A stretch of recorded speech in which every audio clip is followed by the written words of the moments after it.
license, you're not a pirate. Yeah. They did issue licenses. Yeah. And I have my license. I just have to figure out where I'm at so I know which one to pull out.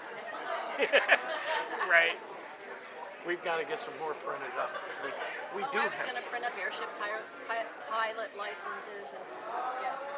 Our laser went down 2 days before we were due to leave to this. We had all of these jobs that we were going to do, things we were going to do to bring down here. And it ruined a huge journey. And it was. I'm so pissed. Yeah, it shouldn't have gone down. Yeah, I bought one 3 months ago off of Amazon. It's still in the box. Don't have the room to set it up. It was a few months before we got ours out and got it set up because we had to build a room for it. And then we were gone all the time. But no, it is an awesome thing. And it's usually a trouble-free thing. Because I did buy one of the higher-end ones. I bought a 3D scanner and a laser etching, laser cutter etching machine and a CNC milling machine. Ooh. Toys. Well, I mean, started off with a 3D printer a couple of years ago.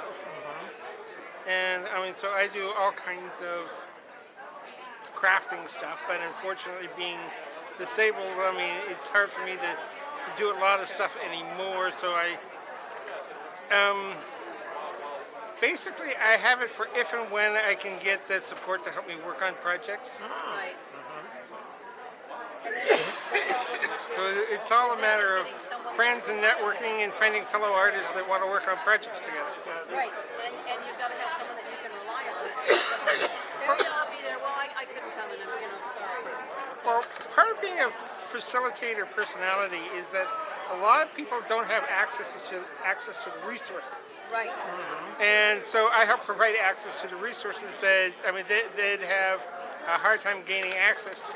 Just like right now, I'm doing virtual presence videos.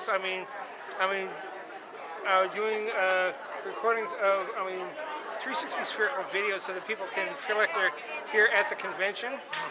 But say, 6 months from now or something else, someone else is wanting to work on some VR projects and they're looking for some video of a certain environment and stuff. They can, look at the material that's here. And so I'm doing content creation. And you were talking about, I'm thinking about 3D printer. Who would, our friend's son just got a 3D printer, and he's trying to figure out how to justify it. We looked at him and said, oh, we have some work for you already. If I got a 3D printer, is there something that I could make that I could sell you guys to justify my buying a 3D printer? And I said, oh, Randall, this is what I want. Here, here's one of these, and I need this size here. I need some skulls with My problem Now, when can I get them? My problem is finding some decent 3D modeling software. that, I think. Because, 20 years ago when I was, studying computer animation at Mission College, I was using a program called Strata Studio Pro and 3D Studio Max. The thing is that they've added so much extra garbage into it for all this photorealistic and ray tracing and all this kind of stuff. I don't want to do movie rendering, I want to do 3D modeling. Yeah. And they've added so much crap that it's impossible to do it anymore because, when you're trying to do an extrusion along a Bezier curve and stuff like that, trying to find the function in 10,000 layers of hell is impossible. Yes. This is why we think Randall will. He's a computer. Okay. Computer nerd. Geek because I think he's past the geek and nerd stage. He's way past that. He was in the Air Force as Space Commander. He's a computer dude. Yeah. His dad is computers, and as his mother said, she thinks that Randall's smarter than his dad, and his dad's way too smart for normal people. So where are you guys located at? We're out of Fort Bragg, up in 4 hours north of San Francisco, Mendocino County. And Randall is in Wheatland. Wheatland? Marysville. Yeah, Wheatland. Did I give you one of my Yes, cards? sir, you did. And so he got injured while he was in the Air Force and got retina that's trying to detach itself, so he's having to be real careful about injuries or anything. Right. And so he wants to do some of that. And if he wants to get into the 3D modeling, we'll help him feed his habit. There was a game that they were playing up in the game room last year that was a game all made out of wooden gears. That you're sitting here stacking the wooden gears on pins together, and the idea is you combine them, but you have to be able to turn one wheel and all of the other wheels turn. Oh, now that looks, boy, if you've got the type of mind that I do, no. Got the type of mind a friend of mine has that she can see things. Well, the thing is, you've just got a pegboard that's on a grid. That you put a pin I in. have to physically see it. I got a friend of mine who can actually build them in his head and see which way the gear things are going. I don't do that. Well, you'll have to go up to the game room later and see if they actually brought it again this year. That sounds like fun. But I mean, just sitting there making the gears and stuff. I mean, because there's a gear generator that I found online. It's just a web script that you put out a DXF file that I imported it into an animation software called Rhino, extruded it into 3D, and then printed out a bunch of 3D gears. I saw one gear program, but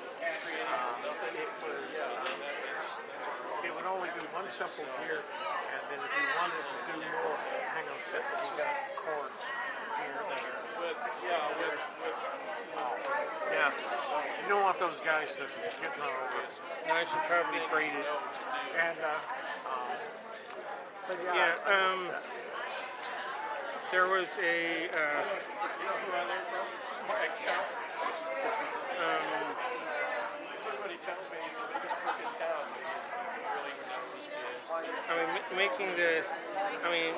printing up 3D gears. I bought the CNC milling machine because what I wanted to do is I wanted to make gears, and I wanted to laser etch or cut cameos in it.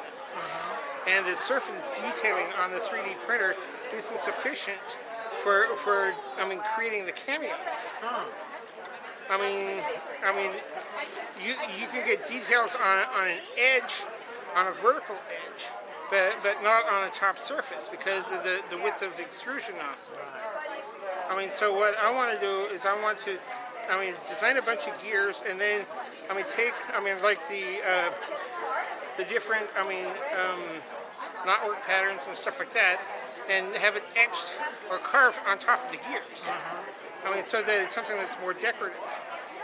One of the things that I want to do is I want to make a Clockwork train that runs. It's actually a steam engine that runs on batteries. Because basically, the way a 3D printer works is that you're working a high capacity resistor to generate the heat to melt the plastic. You put the capacitor inside a metal rod that's then running